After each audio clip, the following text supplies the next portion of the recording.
मम्मीला म्हटलं हा कॅमेरा घेऊन दे, मला व्हिडिओ बनवायला कामात येईल म्हटलं. तर मम्मी म्हणे नाही म्हणे ते खायचं घे म्हणे काय. तर म्हटलं ठीक आहे, नाश्ता तर करणार, चाय पण पिणार. चाय पण पिली मग मस्त कुल्हड ते. पण नंतर बॅग वगैरे उचलली, अजून जायचं होतं आम्हाला उज्जैनला.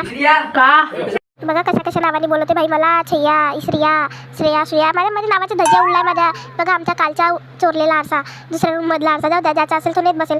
नंतर दुसऱ्या रूम मध्ये घुसली, चेक केलं कोणी आहे की नाही, कोणीच नव्हतं. बघा तुमची माझी रूमची आटलेली वीर दाखवते. बघा बिचारी आटून गेली. बघा याची बॅग समोरच्या दादांनी नेली आणि याला आता त्याने थैला पकडायला दिला एवढा मोठा. बिचारा तोंडाकडेच पाहत होता की काय दिलं त्याच्या हातात, एवढा मोठा थैला देऊन दिला बिचाराला.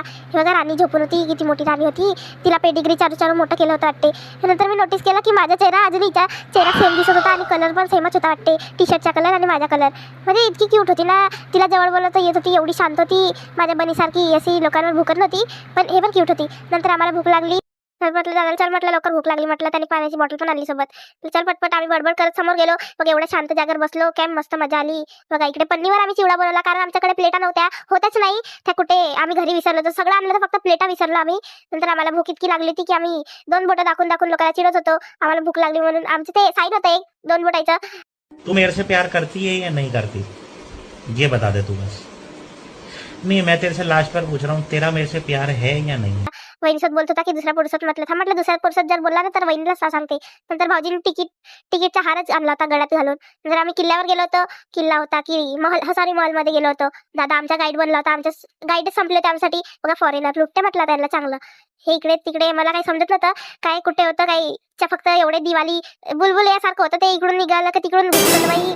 नंतर बघा माझ्या मैत्रिणी कुठून आल्या माहिती नाही. मी विचार केला की इथून जर कोणी घसरलं सिद्ध खाई मध्ये सरळ खतम. गंडलत सिद्ध खाली. त्याने म्हटलं असं फालतूचं बोलायचं नाही. म्हटलं कुठे. नंतर मी गेली, मला इतकं काही समजलं नाही. म्हटलं चुपचाप चल म्हटलं श्रेया. नंतर इकडे आली, राण्याच्या घरामध्ये आली मी. राण्याच्या म्हटलं बापरे, राण्या पण राहत होत्या वाटते. म्हणजे मला विश्वास नव्हता की राण्या पण होत्या आधी असेल म्हणा, पण मला नव्हतं माहिती तेवढं. नंतर त्यांच्या घरामध्ये घुसून त्यांच्यासारखं ट्राय केलं बसण्याचं, पण ते जमलं नाही थोडंसं. पण मला एक समजत नव्हतं की राण्या होत्या एवढ्या अमीर, पण त्यांच्या घराला छत का नव्हती. छत होती का नाही एवढं नव्हतं समजत बाई. एवढे मोठे महल बांधले पण त्यांच्या घरात पाऊस नव्हता घुसत का समजत नव्हतं. माहिती नाही कसे राहत होत्या राण्या.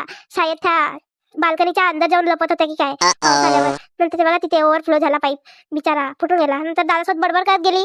काय बडबड केली ते आम्हालाच माहित आमच्याला. नंतर दादा विचारत होता की पोरी समोर छान दिसते नाही, एक साईड बघितलं तर काऊन असं दिसतं नाही. तर आता त्याचा आन्सर मी तर नाही देऊ शकत, मला काय नाही माहित पडलं त्याच्याबद्दल. नंतर आम्ही गेलो बुर्ज खलिफा की बुर्ज खलिफा तिला माहित.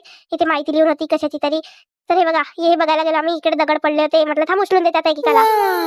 बघा इकडे बुर्ज खलिफा आहे. आमच्या गाईडलाच नव्हतं समजत की कुठे काय आणि कुठे काय नाही. हे बघा काय भारी व्ह्यू होता यार. इकडे आमचे फोटो सेशन चालू होतं आमच्या चष्मा गँगचं. इकडे फोटो काढत होते.